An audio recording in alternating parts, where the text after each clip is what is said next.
I don't think we really should talk about dancing around the politics of evaluation, because evaluation by definition is a political act.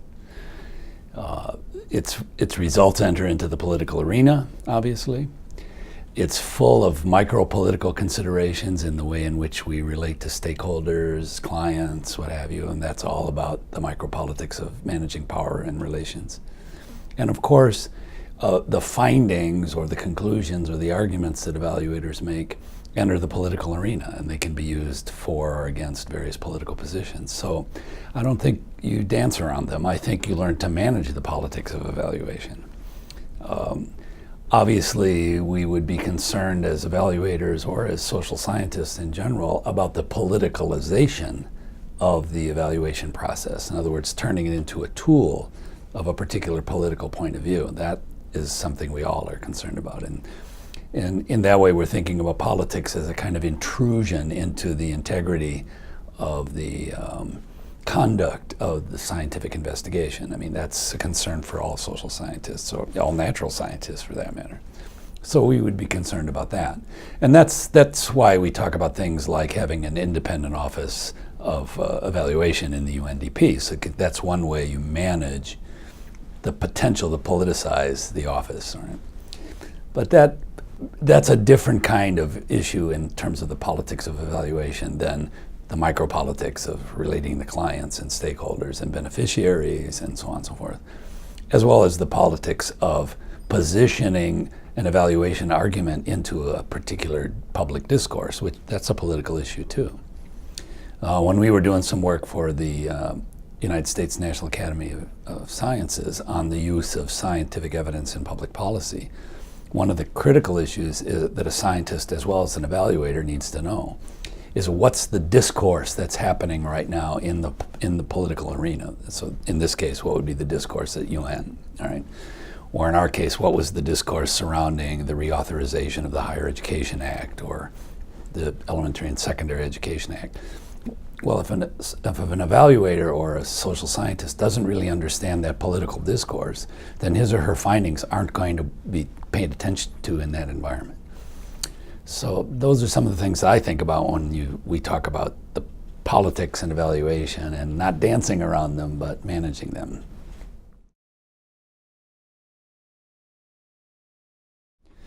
One of my concerns in the last 10 years or so of my career has been a real worry that evaluation is becoming nothing more than a technical occupation and not a profession. And I think my evidence for that comes from the declining number of doctoral programs that offer doctoral degrees in evaluation, the rise of institutes for training evaluators, short courses, webinars. In the United States, we have something called the Evaluators Institute that actually people come from different places. There's the Ideas Institute that Ray Rist and that crowd has run for a while.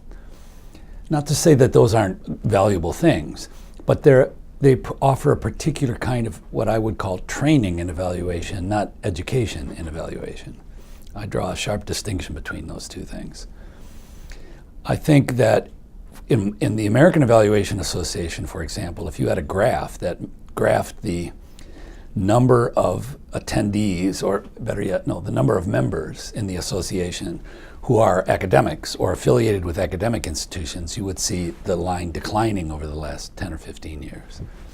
If you graph that against the number of people that belong to the association that are doing evaluation as part of their regular job in a public service agency or what have you, that line's going in the opposite way. So that's more evidence that there's some kind of technical education thing going on here associated with what it means to be prepared as an evaluator. I'm a firm believer that, because I was involved in one of the Carnegie Foundation for the Advancement of Teaching did a study of the professions, particularly they were interested in kind of traditional professions, accounting, law, medicine, nursing, right? But one of the things they came to conclude, which I agree with, is there are three kinds of apprenticeships that a professional has to go through. One, for lack of a better word, we might call it a knowledge or an intellectual apprenticeship. And that is, how do we understand the body of knowledge that this profession rests on? In the case of evaluation, of course, that's what do we know about evaluation models, and what do we know about the idea of evaluation in politics, or what do we know about theories of use, all that body of knowledge, right? The second apprenticeship might be called a practical apprenticeship, and that's in the tool skill issue. All right, so that is, how do I learn how to do a randomized control trial if that's what I'm going to use as a tool? Or what about what makes for a good interview? Or how do I keep, how do I do process tracing as a way of understanding causality? And you could go down a very long list, but you get the idea of that the second apprenticeship is focused on practical skills that the professional needs. Then the third apprenticeship is ethical. And that is about how do I learn to acquire what Aristotle called phronesis, or what we would traditionally call practical rationality, right? Wise judgment. How do I learn to cultivate that capacity as a professional? Because in principle, it's the capacity of a professional to exercise that kind of judgment that separates the professional from the person who simply is a technician, right? Who follows the rules and applies the methods. And again, I'm worried that evaluation is turning into this more of a kind of technical undertaking where we talk constantly about methods. And this ethical dimension to the practice, what is the ethos of the profession of evaluation? What sort of ethical charter does it subscribe to? And I don't mean just the conduct of ethics of an individual, like, be honest, have integrity. I'm talking about what are we doing as a profession? Who do we serve? For what purpose? And so on and so forth. So, bottom line is, in my judgment, you can't acquire those three apprenticeships in a training institute, right? Or in a week-long kind of evaluator institute workshops, right? We really need to be thinking about the way in which we will support professional education in liberal arts universities, all right? Whether that's a big research university like where I got my degree from, or whether it's a smaller university, it doesn't matter. But the idea is that by placing the preparation of the professional in the university, it's in the university that we learn these skills through the liberal arts about developing professional rationality. Practical rationality, I'm sorry. So my concern is that and I've been trying to champion this idea in the United States, but it's difficult because universities are slow to move on new programs. And when in my institution, and I happened to retire at a time when the budget crisis was severe in the university, and I really think that with my departure and subsequent departure of one of my colleagues in a year or so, the program will be gone. They will not replace it. And this is truly tragic in my judgment, because we're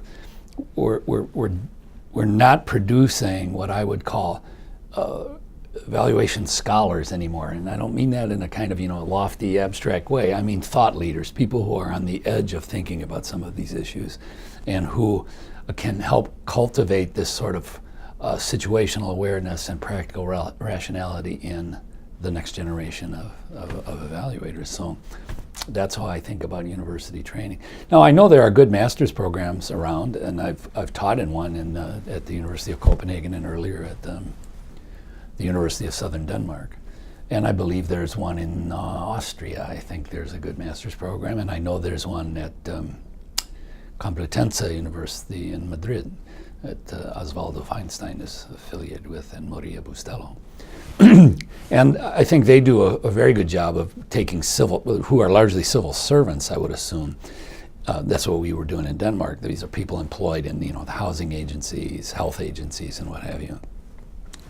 And trying to get them in a week or whatever the master's course is, to get a bigger picture of these three apprenticeships. But you can't really do that in that short amount of time, But that's one of my real concerns about the kind of preparation one would need for becoming an evaluation professional as opposed to a technician.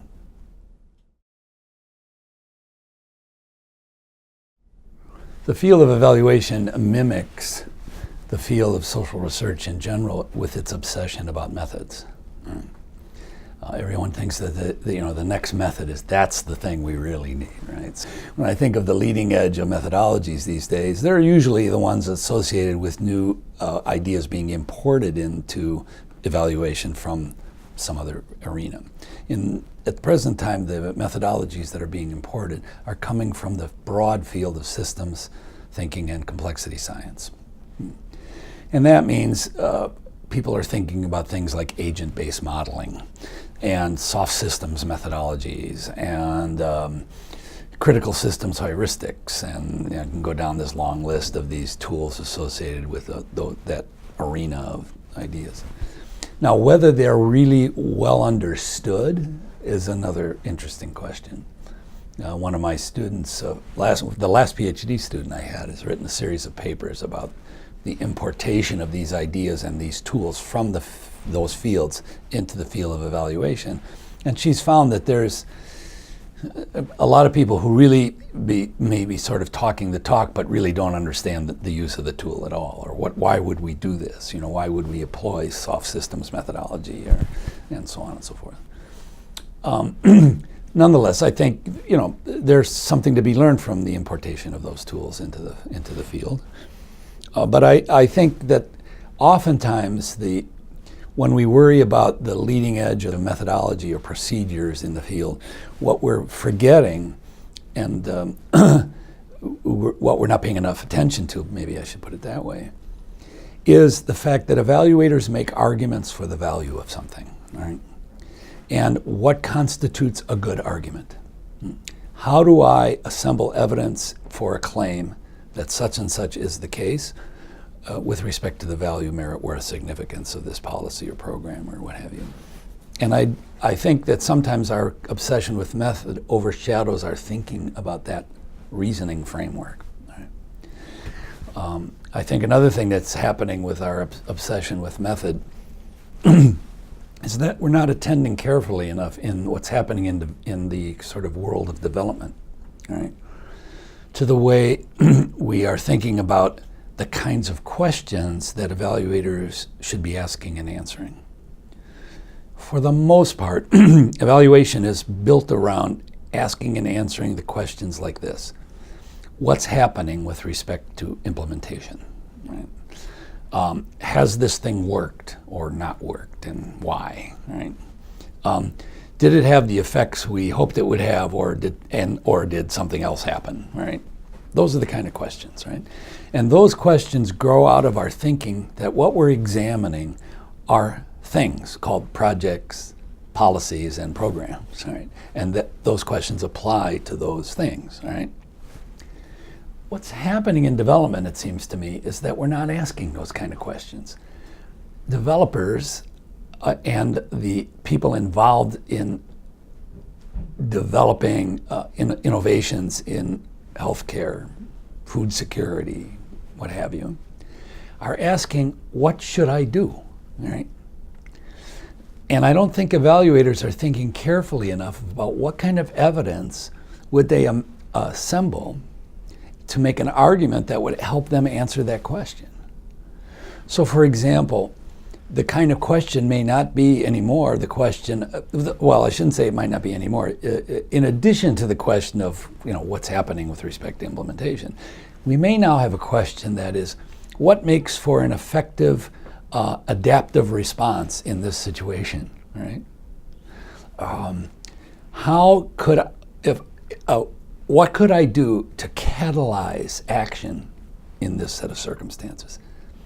And the question is, how will evaluators help them answer those kind of questions? And somebody could probably argue with me, should evaluators be helping them answer those kind of questions? So my point is, we're already in there. We ought to be able to be thinking about that. So anyway, that's a long answer to the bleeding edge question. But I think the real import of that question is twofold. One is, when we import methodologies, let's be a little clearer about what exactly they're useful for, and do we really know how to use them? And secondly, let's not let the importation of methodology overwhelm the two things, one of which is, are we asking the right questions in evaluation? And secondly, are we capable of making good arguments for the merit, value, or worth of something?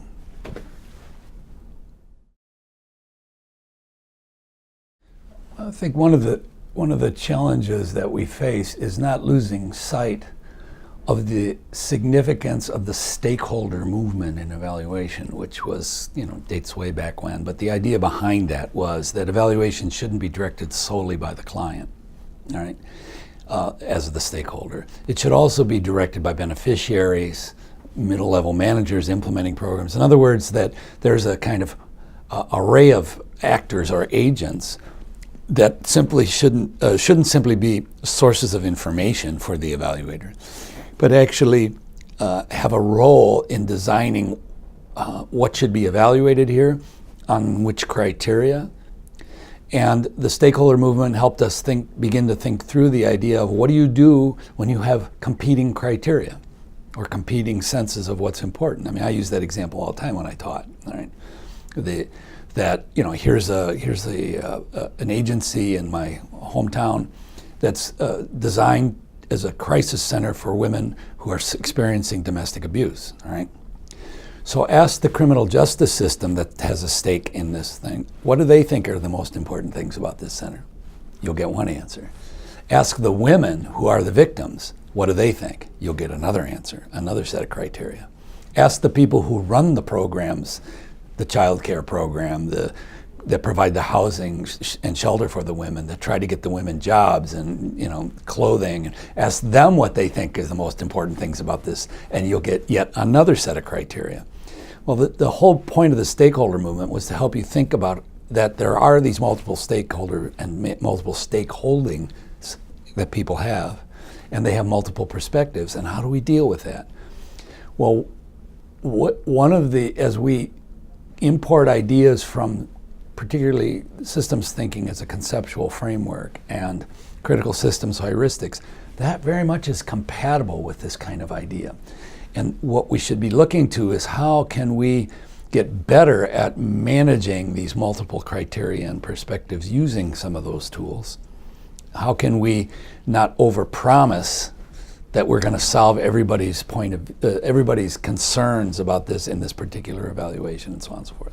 So I think that there's a way in which new tools are reinforcing, or maybe supplementing, maybe that complementing, I don't know the right word, a long-standing stakeholder tradition in evaluation. Now, I mean, there's of course other traditions too, randomized controlled trial, experimental tradition, and so on and so forth. But I don't see a lot of innovation there. When the economists discovered randomized controlled trials, they think they invented them, but they've been around a long time. The only other interesting conversation I think in methodology right now is around causality, but it's an extremely complicated conversation that your average evaluator is not capable of participating in my humble opinion. All right, and that is because you need to know something about theories of causality.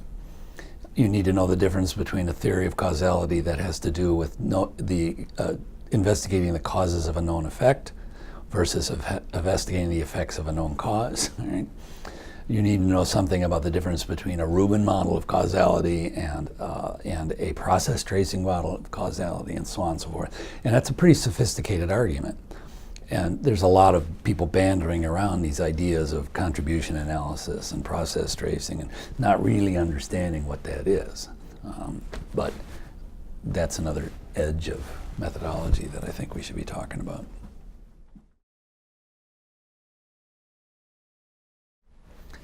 The most disquieting trend in evaluation for me is the danger that it's becoming more and more a technical occupation, which can only be countered by putting the field and its associations and societies putting more resources into thinking about the kind of education that evaluators ought to have. So I'll just leave that at that point. I mean, I'm not happy with the global conversation around the professionalization of the practice that is being fostered by the International Organization for Cooperation and Evaluation and eval partners. I'm not particularly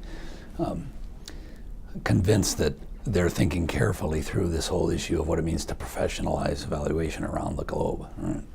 And I've written about it, and so people interested, they can go read about that. But the encouraging trends, it seems to me, and it depends on whether something's encouraging is whether you agree with it or not, right? But the encouraging trends are things that are coming out of the development literature and the development practice, by the way, that have to do with things like problem-driven iterative adaptation. Right? Like, what does it mean to use problems as an organizing frame rather than evaluation questions? Right? And what does it mean to engage in sort of small incremental changes that you can continually make to adjust, to adapt, and so on and so forth? That's an interesting kind of philosophy that's come under the name in the development field of doing development differently. All right, it's a website, you can read about it. And then this group out of Harvard, the Center for International Development out of Harvard, has written a lot about problem-driven iterative adaptation. Oxfam has been playing with it. DFID has been playing with it. And Oxfam's recent efforts in that regard have been recently evaluated. The draft report was just recently released. And DFID's efforts in that regard have also been recently evaluated by ODI, and a report is available about that. So that's getting some traction. I find it a very encouraging development with lots of implications for what it means to do evaluation in that environment. Right. And of course, then there's this whole movement called, well, I guess I'd call it a movement, developmental evaluation. I actually think of it as rapid response, all right?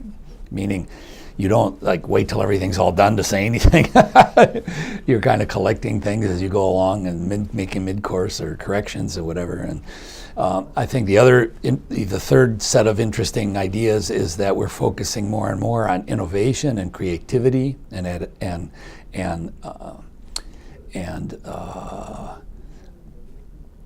inventiveness than we are in making programs that are sustainable, and have this kind of character of stability. And then once we study them, we will develop a best practice, which we can then export all around the world. Right? I think it's an encouraging development to see us breaking away from that kind of linear planning and programming and evaluating paradigm. The other interesting trend, I think, is, and this is just emerging, is a discussion around whether particularly in the development world, the holy grail of the OECD DAC criteria is still to be regarded as such. All right.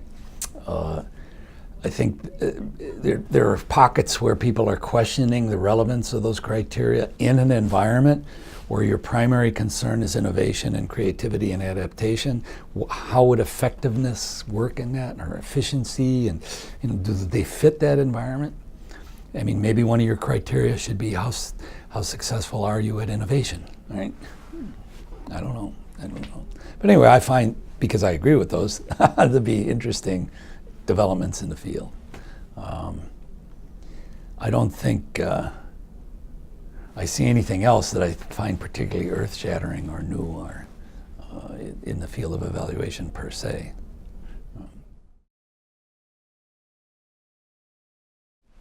There's a lot of discussion right now around the evaluation of the Sustainable Development Goals.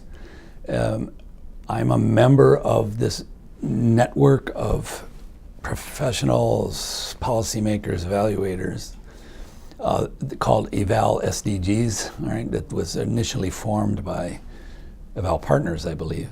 It's run, the network is coordinated by Dorothy Lux out of Australia and Colin Kirk, who here at the UN, UNICEF. But we're a loosely coupled organization. We kind of, we meet once a month on Skype, and out of 150 people, maybe 40 will show up. But one of the things we're doing that I'm most intimately involved with is producing a series of briefings about the role of evaluation in the 2030 agenda. To my way of thinking, what we've produced so far, and you can find them on our website called Eval SDGs, all right? They're fairly standard discussions of what is evaluative thinking, why is evaluation important, here's what national capacity and evaluation involves, and those kinds of issues that all of us have talked about in different ways. The real controversial issues are what exactly are we evaluating when it comes to the 2030 agenda, right? Because we really aren't evaluating the 17 SDGs, I do that all the time. They're already there, right? It's not like, oh, we got the wrong ones. There should be, another 18 we should have had. No, we're not evaluating them. And they're aspirational goals, end poverty. We're going to evaluate that, right? No. So one of the issues is what should we be evaluating, right? And I've made some suggestions of things that people may have not thought of, and that is maybe we should be evaluating whether the required national follow-up and review systems that are built, that are a requirement of all the signees to the 2030 agenda, are working, right? Are they effective mechanisms for tracking what's happening? Maybe that's what we should be evaluating. Maybe in every country we should be helping the countries think about evaluating policy coherence, because the 17 SDGs are all interlocked. There's no neat way to separate out creation of jobs from the poverty goal, or from, they're all sustainable agriculture and so on. You can create jobs that actually wreck the agriculture, and so maybe we should be looking at policy coherence, or maybe we should be evaluating the effectiveness of intersectoral policies. I don't know. So we're at very early stages, it seems to me, of thinking about what exactly should evaluators be doing with respect to the SDGs, because you can't evaluate each SDG, and you really can't evaluate the whole 2030 agenda. So, we're having some discussions here at UNDP about what's the right direction to take. And there's a broader international discussion among this group that I'm involved in, but this is also going on in various arenas. In agencies like IEAP in UK, it's got its own discussion going on. And then in certain sectors, like around clean water, that group is, or an FAO is looking at ag stuff. And so there's a lot of conversations going on around the world that are not necessarily linked, that all have something to do with evaluating in the 2030 agenda. So I think one of our important things we could do, if I'm speaking as a member of the IEAP for UNDP, is help set a direction for the way the UN would think what's important for us to be looking at when it comes to the 2030 agenda from the evaluative point of view.